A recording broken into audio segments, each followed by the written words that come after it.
Political science में हम मूल अधिकारों के बारे में पढ़ रहे थे। आपको मैंने चार मुख्य मूल अधिकारों के बारे में बता दिया था। आज आपके 5वां मूल अधिकार है शिक्षा और संस्कृति संबंधी अधिकार। उसमें देखिए सांस्कृतिक शिक्षा के अधिकार में आपके कुछ मुख्य प्रावधान दिए गए हैं। जैसे पहला, अल्पसंख्यक वर्गों के हितों की सुरक्षा, अनुच्छेद 29 और 30 में अल्पसंख्यक वर्गों के हितों की सुरक्षा संबंधी प्रावधान दिया गया है। अनुच्छेद 29 में क्या बताया गया है कि कोई भी व्यक्ति है, अल्पसंख्यक वर्ग है, उसे पूरी तरीके से कहीं भी स्थान विशेष के अनुसार उस पर भेदभाव नहीं किया जाएगा। और अगर अल्पसंख्यक कोई भी वर्ग है अनुच्छेद 30 के द्वारा, तो उसे अपनी शिक्षा, संस्कृति, लिपि ये सब बनाए रखने का पूर्ण अधिकार प्रदान किया गया है। वो अपना किसी भी प्रकार का शैक्षणिक संस्थान है वो स्थापित कर सकता है।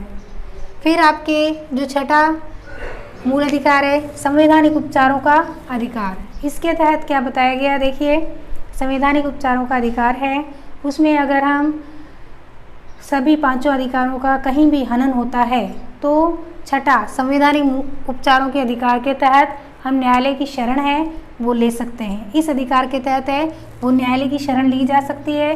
डॉक्टर भीमराव अंबेडकर ने कहा है कि मुझे अगर कोई पूछे मूल अधिकारों के बारे में तो मैं ये कहूँगा कि संवैधानिक उपचारों का अधिकार है वो संविधान की एक प्रकार से आत्मा है, क्योंकि सब अधिकारों का सुरक्षा और सब अधिकारों का आपके न्यायालय की शरण है वो इस अधिकार के द्वारा ली जा सकती है, तभी उन अधिकारों की सुरक्षा की जा सकती है।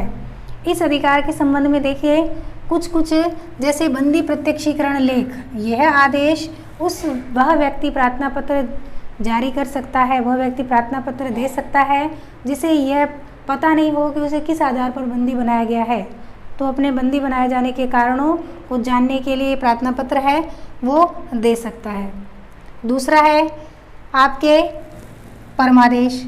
इसमें है अगर कोई भी न्यायालय द्वारा कोई भी व्यक्ति जो सही तरीके से अपने कर्तव्यों का निर्वहन नहीं करता है तो परमादेश लेख द्वारा उसे अपने कर्तव्यों के निर्वहन के लिए न्यायालय द्वारा आदेश जारी किया जा सकता है। तीसरा है प्रतिषेध लेख।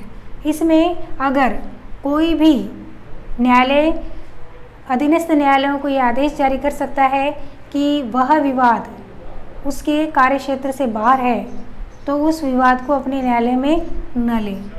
और उत्प्रेक्षणा लेख में देखिए, उत्प्रेक्षणा लेख है उसमें जो नीचे के न्यायालय के विवाद है वो ऊपर के न्यायालय में भेजे जा सकते हैं। जैसे उच्च न्यायालय वाले विवाद है वो सर्वोच्च न्यायालय में, या अधीनस्थ न्यायालय वाले विवाद है वो उच्च न्यायालय में भेजे जा सकते हैं।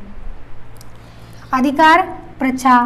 इस अधिकार द्वारा क्या बताया गया है कि कोई भी व्यक्ति जो गैर कानूनी तरीके से सरकारी या अर्ध सरकारी सेवा में कार्यरत है और उसके पास किसी प्रकार का कोई ठोस सबूत नहीं है तो न्यायालय द्वारा उसके कार्यवाही को रोका जा सकता है, और जब तक वो अपने संबंध में सही साक्ष्य प्रस्तुत नहीं करता है तब तक उसे उस पद पर कार्य करने के लिए निषेध किया जा सकता है। तो कुल मिलाकर हम माने तो जो अनुच्छेद 32 है जो संवैधानिक उपचारों के अधिकार के तहत है, उस अनुच्छेद को बाकी मूल अधिकारों के लिए, मूल अधिकारों के हनन से रोकने के लिए ये विशेष अधिकार माना गया है जिसे संविधान की आत्मा कहा गया है। बाकी सभी अधिकार शून्य हो जाते हैं अगर इस अधिकार के द्वारा उन अधिकारों के शोषण को रोका नहीं जाता है। हमने 6 मूल अधिकार पढ़े, समानता का अधिकार, स्वतंत्रता का अधिकार, शोषण के विरुद्ध अधिकार, धार्मिक स्वतंत्रता का अधिकार, शिक्षा और संस्कृति संबंधी अधिकार और संवैधानिक उपचारों का अधिकार। अनुच्छेद आपके 12 से 30 और 32 से 35। अब देखिए अगर मूल अधिकारों का हम मूल्यांकन करें तो ये माना जाता है कि एक हाथ से मूल अधिकार दिए जाते हैं और दूसरे अधिकार से मूल अधिकारों को छीन लिया जाता है। क्यों? क्योंकि मूल अधिकार वास्तविक रूप में हम देखें तो व्यक्तियों के शोषण को उस प्रकार से रोक नहीं पाता है। कैसे? देखिए गरीब, बेरोजगारी इतनी ज़्यादा बढ़ चुकी है कि हम बाल श्रम को रोक नहीं सकते हैं, होता है। शिक्षा और संस्कृति संबंधी अधिकार, अल्पसंख्यक वर्गों को जो अधिकार प्रदान किए जाते हैं लेकिन इन अधिकारों का प्रयोग है वो राजनीति के लिए किया जाता है। व्यवस्थापिका द्वारा पूरी तरीके से अधिकारों का हनन है वो रोका नहीं जा सकता है। और मूल अधिकारों की हम बात करें तो देखिए, अल्पसंख्यक वर्ग को जो भी विशेष अधिकार प्रदान किए जाते हैं, लेकिन वास्तविक रूप में देखें तो उसका प्रयोग है वो वोटों की राजनीति के लिए किया जाता है। न्यायालय की शरण लेकर हम बात करें तो कोई भी साधारण व्यक्ति है वो न्यायालय की शरण लेने की सोच नहीं सकता है, क्योंकि इसकी प्रक्रिया इतनी ज़्यादा जटिल, लंबी और खर्चीली है, जिसके कारण कोई व्यक्ति अपने अधिकारों के संबंध में बात नहीं कर सकता है। तो मूल अधिकार माना जाता है कि मूल अधिकार है वो पूरी तरीके से लागू नहीं हो सकते हैं।